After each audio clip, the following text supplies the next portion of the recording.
सम्मानी प्रेमी रसिक भक्तगण एवं राधा स्वरूपा, सीता स्वरूपा, गीता स्वरूपा मातृशक्तियों, आइए एक घड़ी आधी घड़ी गीता का संदेश सुने। बोल भागवत भगवान की जय हो। भागवत भगवान आगे है और उसके पीछे गीता है। भागवत सुनने के बाद क्यों सुनना चाहिए गीता? बताओ गुड्डू के पिता, भागवत सुनने के बाद क्यों सुनना चाहिए गीता? बतान का बिहारी जाएगा कितना सुंदर होकर बात की। बोल भक्त और भगवान की जैसे माताएं सब्जी बनाएं, सब्जी में सब डाल दे, हरा धनिया, मिर्च सब डाल, और जल्दी जल्दी में ससुर को परोसने से पहले नमक डालना तो सब्जी में जितना सा डालना था वही भूल गई इतनी सब्जी में नमक नहीं डाला तो सब्जी आपके लायक नहीं रही। बोले भागवत सुनने के बाद ठीक वैसे गीता सुनना जरूरी है। जैसे भगवान को 56 भोग लगा दो, लेकिन 56 प्रकार के व्यंजन में तुलसी दल नहीं डालोगे तो 56 भोजन किसी काम का नहीं है। इसे तुलसी दल जरूरी है, तो भागवत सुनने के बाद गीता सुनना जरूरी है। बोल गीता मैया की जय। भागवत क्या है थोड़ा समझोगे, प्रयास करना। भागवत महापुराण, भागवत क्या है? महापुराण। और गीता शास्त्र है। अंतर समझना, कोई महाराज आज कभी पूछे जरूर बताना आना चाहिए। भागवत महापुराण और गीता है शास्त्र। शास्त्र क्या है? एक होता है शस्त्र, आपके हाथ में कोई शस्त्र हो जाए, टंगिया, फरसा, बंदूक, तो आप अपने शत्रु का कभी भी समापन कर दो, मार डालोगे शत्रु को शस्त्र से। तो बाहर के शत्रु को आप शस्त्र से मार सकते हो, लेकिन आपके भीतर में काम, क्रोध, लोभ, बात, ईर्ष्या, द्वेष, कपट, को कौन से बंदूक से मारोगे? बोल भक्त भगवान जी। आपके अंदर में क्रोध ज्यादा भरा है, उस क्रोध को मारने के लिए दुनिया में हथियार है क्या? नहीं। बाहरी शत्रु को मारना है तो शस्त्र चाहिए, और अपने भीतर जो असली हमारे तुम्हारे दुश्मन है उसको मारना है तो शास्त्र चाहिए। शस्त्र शास्त्र मंत्र क्या है? भाई आपके पास हथियार है, हथियार उठाने का दम है, और आपका जो शत्रु है आपसे कमजोर है, तभी आपका शस्त्र आपकी रक्षा कर पाएगा। ये तो शस्त्र उठाने का दम है, शस्त्र में भी दम है, लेकिन आपका जो शत्रु आपसे ज्यादा पावरफुल है तो आप शस्त्र होकर भी अपनी रक्षा नहीं कर पाओगे। शरीर में जब ताकत होती तभी शस्त्र काम करता है, और शास्त्र जिस समय हमारा शरीर भी निशक्त हो जाता है, शरीर बलहीन हो जाता है, हम खाट में पड़े रह जाते हैं, न उठ सकते, न बोल सकते, न समझ सकते, जिस समय हमारे शरीर की ताकत काम नहीं आती सज्जनों, उस समय हमारी शास्त्र का जो बल है, शास्त्र की ताकत वो काम आती है। आप खाट में पड़े पड़े भी शास्त्र के दम पर कौन शत्रु को हरा सकते हो? जिसने हमारा कई जन्म बिगाड़ करके रख दिया। काम, क्रोध, लोभ, मोह को परास्त करना है तो आपको गीता जैसा शास्त्र चाहिए, शास्त्र का बल चाहिए। इसलिए संतों ने शास्त्र को कहा आंखें, शास्त्र हमारी आपकी आंखें सब, तो गीता शास्त्र है। गीता को दूध कहा गया। बोल भक्त और भगवान की गीता दूध है, और इसको भगवान ने दुहा है। तो थोड़ा समझिएगा, दूध चाहिए तो कैसा होना चाहिए, क्या क्या चाहिए? यदि हमें गाय का दूध चाहिए तो 4 चीजें चाहिए। पहले सबसे पहले गाय चाहिए, गौ माता। आप बताओ, गौ माता हो जाए और कहीं बछड़ा बछिया ना हो तो दूध मिलेगा? तो गाय के साथ साथ बछड़ा भी चाहिए। अच्छा, दोनों हो जाए। आप सब समझदार हो, संकेत बस मैं कर रहा हूं। माताओं बताओ, गाय हो जाए और बछड़ा भी हो जाए, मिल जाएगा दूध? क्यों नहीं मिलेगा भाई? क्योंकि दूहने वाला नहीं। तो गाय, फिर बछड़ा, और तीसरे नंबर में चाहिए दूहने वाला, कोई दूहने वाला हो। अच्छा माताएं बताए, तीनों भी हो जाए, गाय, बछड़ा और दूहने वाला हो जाए तो भी आपको दूध मिल जाएगा दादा? मिल जाएगा दूध। तो क्या चाहिए आपको? फिर बर्तन चाहिए, दोहनी। जब तक नहीं होगी दोहनी तो दूध के लिए होगी मोहनी। कब को मोल पोहनी। 4 चीजें चाहिए तभी दूध आपको मिलेगा। गाय, बछड़ा, दूहने वाला और चौथे में दोहनी। लगा इसलिए हुई ना, तभी तो मिली ना दूध। हाँ, तभी इधर 4 चीजें क्या बनी? गाय कौन? भगवान ने सब उपनिषद को गाय बना दिया। सब उपनिषद बन गए गाय। अर्जुन को भगवान ने बना दिया बछड़ा। आप बताओ, उपनिषद बन गई गाय, अर्जुन बन गया बछड़ा। तो दुहने वाला कौन बने? वही जो सामने है खड़ा, जिसका नाम गोपाल है, जिसका नाम कृष्ण है। इनका नाम है गोपाल, गो का पालन करने वाले गोविंद। वो भगवान कन्हैया इस गीता के दुहने वाले। और 3 चीजें मिल गई। गाय कौन? उपनिषद। बछड़ा कौन? कौन? अर्जुन। दुहने वाले भगवान। अब दुहने कहते हैं, भले बता दो, बोल भक्त और भगवान भाई तुमन बताओ। भगवान दुहने वाले, अर्जुन बछड़ा, उपनिषद गाय और दोहनी खाए। क्या है दोहनी? बिना दोहनी के गीता का ये चिंता दादा। बिना दोहनी के गीता का गोरस ठहरने वाला नहीं है। ये बताओ, बिना दोहनी बिना पात्र के यादव आपके गाय को दिए तो पूरा धरती माता दूध को पी जाएगी। बोल भक्त और भगवान, घर वालों को दूध मिलने वाला नहीं है। तो दोहनी क्या है? आप जैसे श्रद्धालु भक्तों का जो शुद्ध हृदय है, वही हृदय ही दोहनी। वो भक्त और भगवान ज्यादा बड़े तो नहीं सही, अटका झटका बिल्कुल सब हृदय छोटे छोटे दोहनी बनी गए। अर्जुन पूरा गीता रस पिया था, तो हम ज्यादा नहीं तो थोड़ा जरूर पिएंगे। बोल गीता मैया की। एक बार गीता मैया में डुबकी लगा लेता है, दोबारा उसका जन्म नहीं होता। इसलिए जब हमारे छत्तीसगढ़ को आदमी मरने लगता है तो बोलते बुला बुला, फलाना को बुला, महाराज को बुला। ये होगा कब इसके प्राण छूटने वाले? क्या सुनाना है? रामायण नहीं, भागवत नहीं, महाभारत नहीं, तो फिर गीता गीता गीता गीता सुनाओ, गीता सुनो। अरे गीता नहीं सुना तो छाती रहेगी। गीता का भाव भले समझ में ना आए, गीता के एक शब्द भी हमारे कान में पड़ जाए तो मेरा भैया। तो गीता कहाँ से प्रकट हुई तो समझना। महाभारत वेद व्यास भगवान ने लिखा ना, तो महाभारत में जो भीष्म पर्व है, उस भीष्म पर्व के 25वें अध्याय से लेकर 42वें अध्याय तक जो भाग है वही गीता। गिन के देखो निवृत्ति वाला 25 से 42 तक कितना होता है? 18 अध्याय होते हैं। 25 से शुरू करो और 42 तक तो 18 अध्याय होते हैं। वही 18 अध्याय गीता है। गीता में 18 अध्याय है, 700 श्लोक है। भगवान कन्हैया इसके प्रवक्ता है और अर्जुन श्रोता है। अर्जुन मने नर और परमात्मा कृष्ण मने नारायण। नारायण ने ही कृपा करके नर को सुनाया। क्यों? नारायण ने कृपा की और गीता को सुनाया। गीता को सुना आज नर, उसको आज सुन के नारी और नर भवसागर से जा रहे हैं कर। बोल भक्त और भगवान की जय हो। गीता को उपदेश भगवान कन्हैया ने दिया और कब दिया आपको पता है?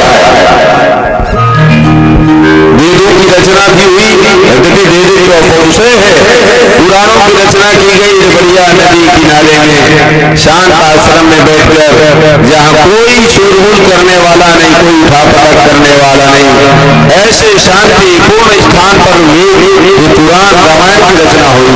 लेकिन धन्य ही गीता मैया को गीता की रचना वहां हुई जहाँ विश्व के बड़े बड़े बिल्कुल एक दूसरे को गर्दन कलम करने को खड़े थे। कोई उसकी गर्दन उड़ाना चाहता है, कोई उसको बंदूक से मारना चाहता है, कोई उसको बाण से मारना चाहता है, कोई कटार से एक दूसरे के प्राण के प्यासे। जहाँ भयंकर अशांति, ऐसे शांत जगह पर जहाँ आदमी ऐसे खड़े नहीं सकता, भगवान ने गीता का उपदेश सुनाया, संदेश दिया, तेरे संसार के रहने वालों, तुम्हारे जीवन में कभी भी भयंकर अशांति है तो तुम गीता मैया के शरण में चले आना, तुम्हें इस कुरुक्षेत्र में कोई दुखी नहीं कर पाएगा, इस कुरुक्षेत्र में भी तुम सुरक्षित हो जाओगे। इसलिए जब घर परिवार में मन में अशांति होना तो गीता का आश्रय लेना, कभी हानि हो जाए तो गीता का आश्रय लेना, कभी अपमान हो जाए गीता का आश्रय लेना। भैया गीता का आश्रय लोगे तो अध्ययन करोगे तो आप ना सुख में फूलोगे और ना दुख में भूलोगे। वो भक्त हो जाएगा, न तुमको हानि दुखी कर पाएगी न लाभ तुमको खुश कर पाएगा, आप बराबर ही रहोगे। भगवान का नहीं है इसके प्रवक्ता अर्जुन जी श्रोता। कैसे हुआ? महाभारत का युद्ध जब होने वाला था, दुनिया के बड़े बड़े वीरों को मनाने के लिए दुर्योधन भी निकला अपने पक्ष में तैयार करने के लिए, और धर्मराज युधिष्ठिर भी निकले अपने पक्ष में मतदाताओं को तैयार करने के लिए। लेकिन सज्जनों, कलयुग आने वाला था, उस समय भी देखिए स्थिति क्या थी। दुर्योधन कलयुग पाप का सरदार, लेकिन उस समय भी पाप इतना हो गया था असरदार, दुर्योधन के पार्टी में ज्यादा लोग खड़े हो गए और धर्म को साथ देने वाले कम पड़ गए। बोल भक्त और भगवान दुर्योधन को साथ देने वाले राजा ज्यादा मिले और भगवान के प्यारे पांचों पांडवों को साथ देने वाले राजा कम पड़ गए। सबका समर्थन दुर्योधन ने लिया। आखिर में दुर्योधन को भगवान की याद आ गई और दुर्योधन आज द्वारिका पहुंच गया भगवान का समर्थन ले लिया। देखो, जब कोई चुनाव में खड़ा होता है गांव में पंच सरपंच के लिए ना, तो जिसके साथ जिंदगी में कभी नहीं बोला था जाकर वो उसके चरण छू के कहता, भैया टंगिया छाप में खड़ा हूँ, 18 तारीख को मतदान है, कृपा चाहिए, कृपा जो अच्छा है कम से कम झुकना तो सिखा दिया चुनाव में। अपने अपने पक्ष में लोग सब तैयार करते हैं, तो मतदाता लोग भी बहुत होशियार। सरपंच के कई 4 कैंडिडेट, 1 नंबर वाला गए, भैया अमुक छाप में खड़ा देखेगा ना, हाँ हाँ बिल्कुल भाई, तो छोड़ दूसरा देवाने। दूसरा नंबर वाला गया, उसको भी बोलेगा हाँ हाँ कौन सिवा पर दूसरा देवाने। तीसरा गया, उसको भी बोल दिया कि नहीं तुम्हारे सिवा किसी और को नहीं देंगे। चौथा नंबर में लखन दाऊ बोले हाँ हाँ हाँ आपके सिवा किसी को नहीं देंगे। तुम ये बताओ भैया, वोट तो एक ही उसके पास, मांगने वाले 4 गए, चारों को हाँ कहा दिया, तो कैसे चारों को वोट देगा? और चारों को मान लो वोट देगा रामजस, चारों को मान लो वोट दे दिया तो वोट किसी काम का रहेगा? चल भैया कोई 4 जन खड़े मुर्गान भाई कोनो जीता जन कोनो हारे, चारों को ठप्पा मार भला बताओ, तो वोट किसी काम का रहेगा? रिजेक्ट हो जाएगा। लेकिन आप लोग कहते हो ना हाँ हाँ भाई आपको जरूर देंगे, हाँ भाई आपको दे तो एक जो हो, हाँ 4 को बोलते हो। भगवान के पास दुर्योधन गया, देखो दुर्योधन ही करिए तो बैठा कहाँ? भगवान जैसे राजा धीराज श्री श्री 1008 श्री द्वारिकाधीश भगवान के सिराने के पास, सिर के पास दुर्योधन बैठा। ये कलयुग का अवतार है दुर्योधन। कलयुग हमेशा खोपड़ी में बैठना चाहता है, इसलिए भगवान के सिराने तरफ बैठ गया। अब अर्जुन भी पहुंच गया, अर्जुन भगवान के चरणों के पास बैठ गया। बोल भक्त और भगवान भक्त जो होता है ना चरण कमल का आश्रय लेता है, और जो कलयुग होता है दुर्योधन होता है वो सबकी खोपड़ी पर बैठना चाहता है, भगवान तक को नहीं छोड़ता। तो सिराने तरफ दुर्योधन बैठ गया और चरणों पर अर्जुन तो बस इसी ध्यान में बैठे कब भगवान जागेंगे तो मैं उनका श्रीमुख का दर्शन करूं, उनकी पवित्र वाणी सुनूं।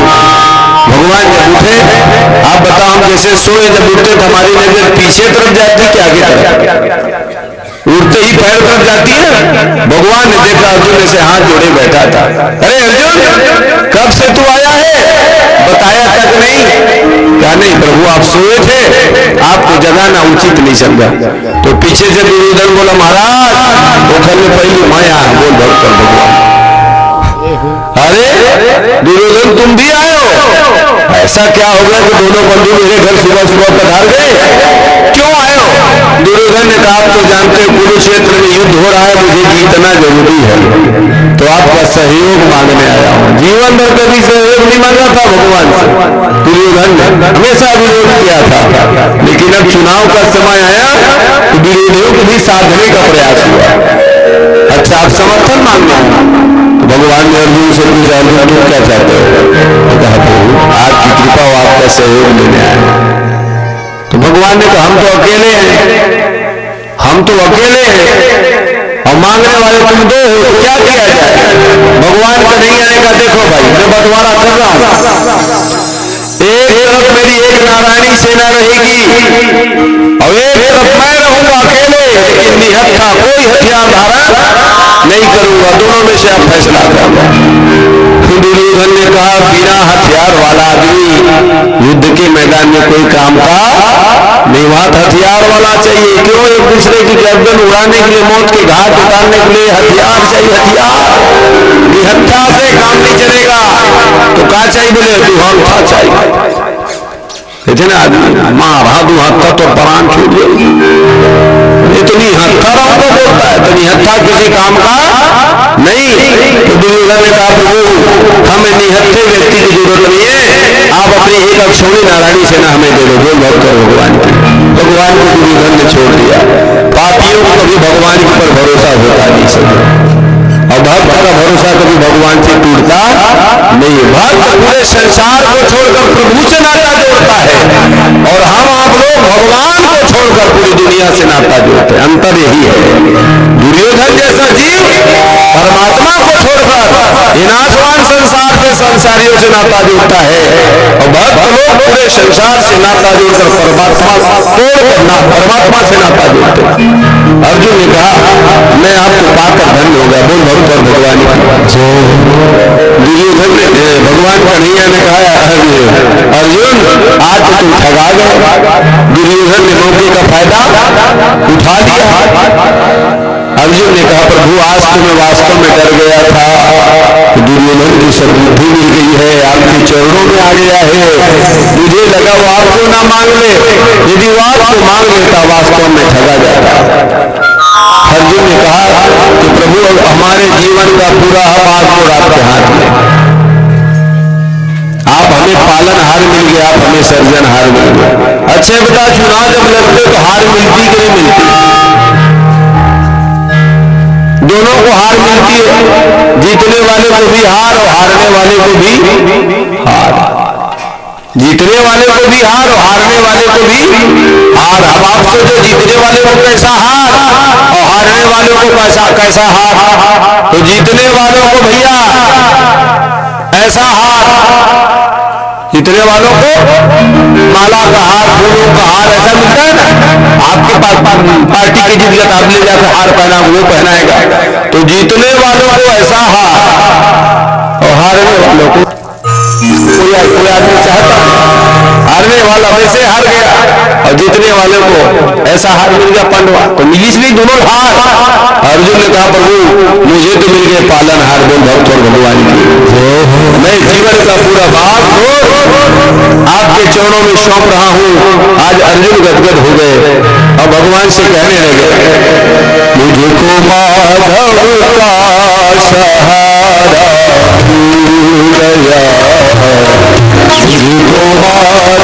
मुझको माधव का सहारा मिल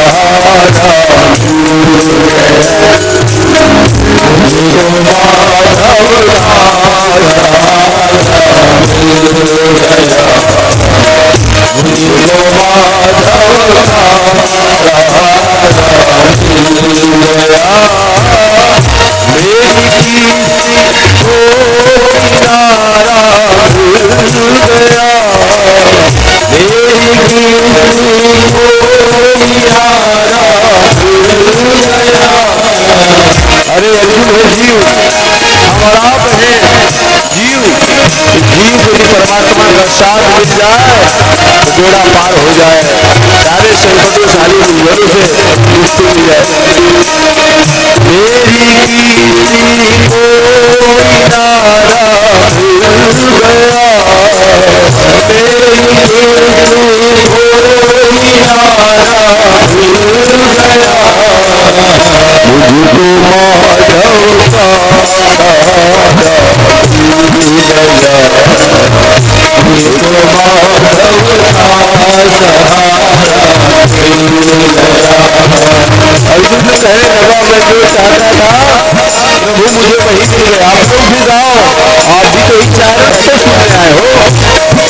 से भावना करते हुए प्रभु को पाने का प्रयास करता है।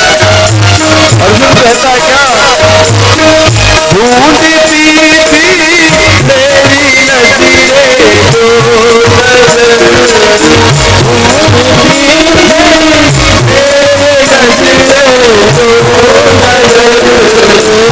ढूंढती थी मेरी नजरें जो नजर, ढूंढती थी मेरी नजरें प्यासी नजरों को नजारा मिल गया, प्यासी नजरों को नजारा मिल गया, प्यासी नजरों को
नजारा मिल गया, अर्जुन कहता है प्रभु आप मिल गए हो तो मैं कहाँ भटकूं, क्यों भटकूं,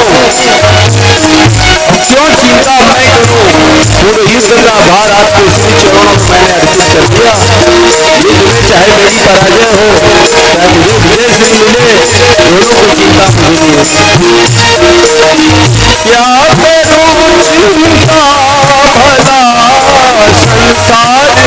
है। क्या करूं चिंता भला संसार की, क्या करूं चिंता भला संसार की, जो करूं संसार की चिंता, क्योंकि चिंता मिटाने वाले भगवान पालनहार सर्जनहार श्याम सुंदर मुझे मिल चुके हैं। क्या करूं चिंता भला संसार की, क्या करूं चिंता भला संसार की, क्या उनकी रहमत का इशारा भूल गया, उनकी रहमत का इशारा मिल गया, उनकी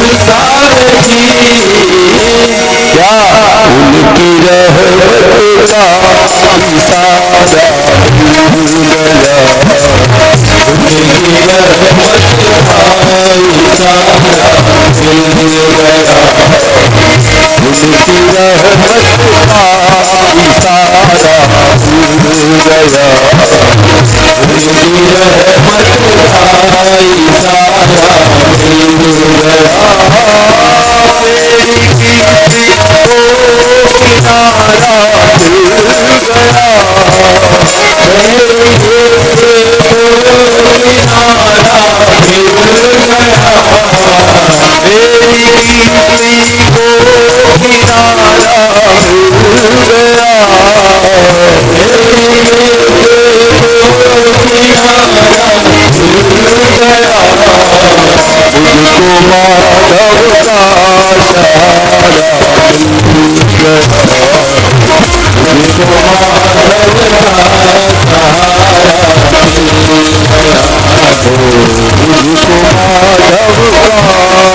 इशारा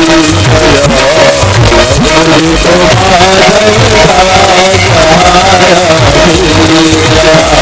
मेरी किसी को किनारा मिल गया, द्वारों को छोड़ दिया और आपके द्वार पे अब मैं आ गया। क्या मैं किसी के द्वार जाऊं इसलिए, मैं किसी के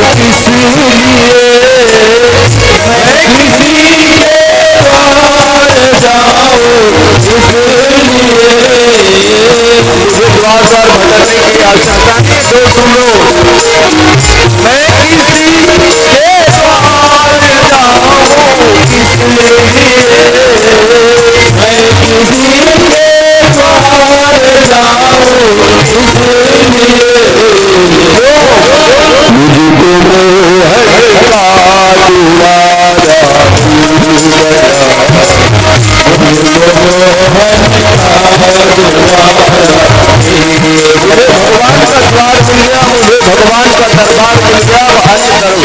कोई मुझे करता नहीं।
भगवान ने कहा कि अर्जुन मैं तुम्हारे पक्ष से युद्ध में रहूंगा लेकिन अस्त्र शस्त्र धारण नहीं करूंगा। दुर्योधन को अक्षौणी नारायणी सेना मिल गई। ये तो भूमिका है गीता की। गीता कैसे प्रकट हुई? अच्छा, गीता के प्रवक्ता भगवान कृष्ण है और अर्जुन श्रोता है, लेकिन शुरुआत किससे हुई गीता की? भला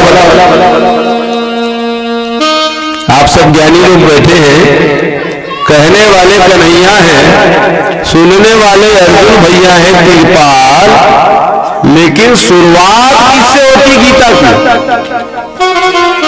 सर्वप्रथम उद्घोषणा किसकी है? वही जो दिल से भी अंधा है और आंख से भी जो है अंधा, वही गीता को शुरू करने वाला है राम कुमार दादा। बोल भक्त और भगवान जो हो। यहाँ से भी अंधा है और अंदर से भी अंधा है। अंदर से अंधा होना मतलब शास्त्रों की भाषा में ये मेरा है, ये तेरा है, ये मेरी है, ये तेरी है। तो जिसके मन में अपने और पराये का भाव है, शास्त्र कहता है कि वो अंदर से अंधा ही है और बाहर से दिखाई ना दे तो हमारे चिकित्सक लोग हम लोग कहते हैं कि ये आदमी अंधा है।